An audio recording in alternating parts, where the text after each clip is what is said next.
প্রেম করে ছাকা খায় বলতেছে চাচা হেনা কোথায়? কোথায় বলে যুবকেরা বলতেছে চাচা হেনা কোথায়, বাড়ি ঘর তো সাজানো কেন? আমি যুবকদেরকে বলতে চাই, এ যুবকেরা, হেনার পেছনে ঘুরো না, কোন মেয়ের পেছনে ঘুরো না, পড়াশোনা করো, চরিত্র গঠন করো, প্রতিষ্ঠিত হও। শুধু হেনা কেন, হেনার বাবা মা, চাচা চাচি, দাদা দাদি সবাই তোমার পেছনে ঘুরবে। যুবকেরা কখনো কোনো মেয়ের পেছনে ঘুরতে পারে? তাহলে চিৎকার করে বলেন বেয়া পর্দা নারী যারা, ভালো করে শোনেন, আর 2 লক্ষ করে। এখন বলেন বেয়া পর্দা নারী বগুড়া জেলাতে আছে না নাই? আমি খুব ভালো করে জানি, বগুড়া জেলার মা বোনদের খবর আমার ভালো করে জানা আছে।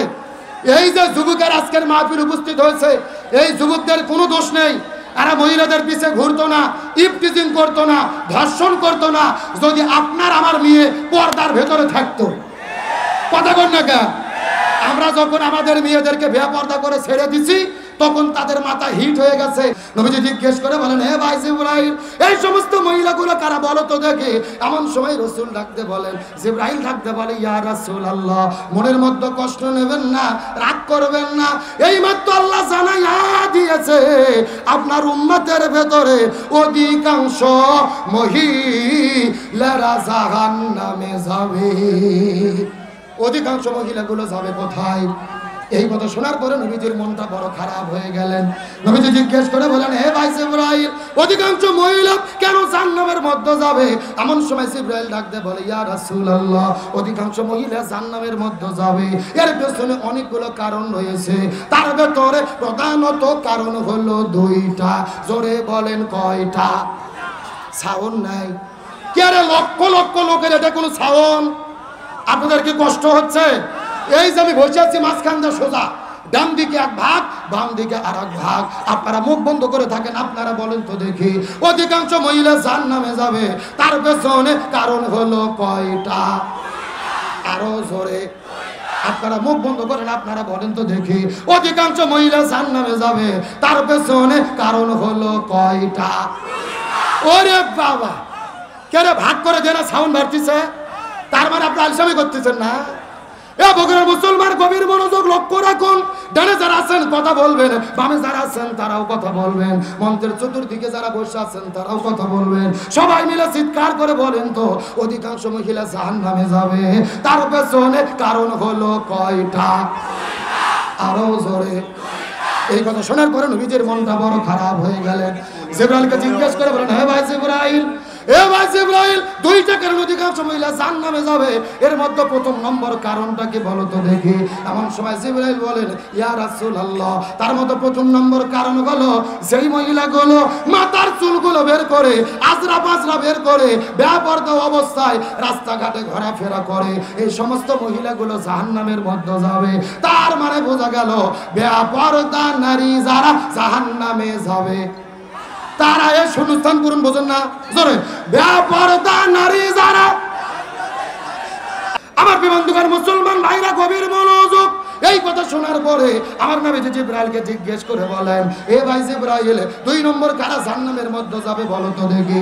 জিবরাইল বলে, ইয়া রাসূলুল্লাহ, 2 নম্বর হলো ওই প্রকার মহিলাগুলো, যেই মহিলাগুলো স্বামীর খেদমত করে না, স্বামীর কথা মতো চলে না, স্বামীর আনুগত্য করে না, এই মহিলাগুলো জাহান্নামের মধ্যে যাবে।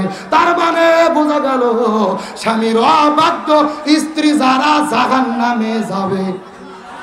এখন বলেন, স্বামীর অবাধ্য স্ত্রী আছে না নাই? ভালো করে বোঝেন, বর্তমানে বগুড়া জেলার মহিলারা হলো রাষ্ট্রপতি। এরা নিজেরা রাষ্ট্রপতি সেজে স্বামীকে চালাতে চায়, কিন্তু স্বামীর অধীনে চলতে চায়। কিন্তু বলেন তো দেখি, পরিচালক কি নারী হবে নাকি পুরুষ হবে? স্বামী হবে না স্ত্রী হবে? আল্লাহর কোরআন বলেছেন, আর রিজালু কাওয়ামুনা আলান নিসা, পরিচালক কোন নারী নয়, পুরুষদেরকে হতে হবে। জি জি জি, পরিচালক কোন নারী নয়, পুরুষদেরকে হতে হবে। কার কথা? আরো ধরে বলেন। গভীর মনোযোগ, ভালো করে বোঝেন। এই যে 6 মাস আগের ঘটনা, আমেরিকাতে যিনি প্রেসিডেন্ট হয়েছে, আদা পাগলা ডোনাল্ড ট্রাম্প। যেরকম কি পাগলা, এটা আমার কথা নয়, আর বিরোধী দল বলেছিল যে মেন্টাল আধা পাগলা ডোনাল্ড ট্রাম্প 90 বছর বয়স, একে কেউ ভোট দিও না। তার বিরুদ্ধে ভোটে দাঁড়িয়েছিল বিশ্ব সুন্দরী কমলা হ্যারিস, একে তোমরা ভোট দাও। কিন্তু আমেরিকার লোকজন আধা পাগলা ডোনাল্ড ট্রাম্পকে ভোট দিয়ে প্রেসিডেন্ট নির্বাচিত করেছে, বিশ্ব সুন্দরী কমলা হ্যারিসকে ভোট দেয়নি। তারাও প্রমাণ করেছে আধা পাগলা ডোনাল্ড ট্রাম্প ভালো, তা বিশ্ব সুন্দরী কমলার জ্বালা ভালো না। এ আমেরিকার লোক বুঝলো রে। আর আমরা বাংলাদেশের 90% মুসলমান, 14 বছর পার হয়ে গেল, বুঝলাম না। আমরা ঘুরে ফিরে নারীর হাতে ক্ষমতা তুলে দিলাম। আমরা পরিষ্কার করে বলি, আল্লাহর কোরআনের বিধান হলো আর রিজালু কাওয়ামুনা আলান নিসা, পরিচালক কোনো নারী নয়, পুরুষদেরকে হতে হবে। রাসূল বলেছেন যেই পরিবারের প্রধান হলো নারী, ওই পরিবার পৃথিবীতে জাহান্নাম।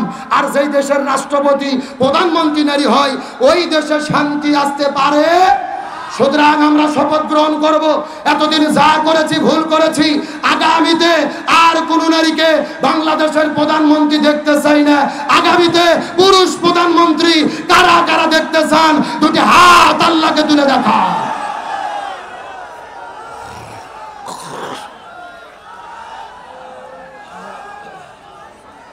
হে ভগরা মুসলমান, গভীর মনোযোগ, হাত নামান, সময় খুবই কম। এটা রাজনৈতিক বক্তব্য নয়। আগামীতে কে ক্ষমতায় যাবে, জামাত বিএনপি নাকি চোর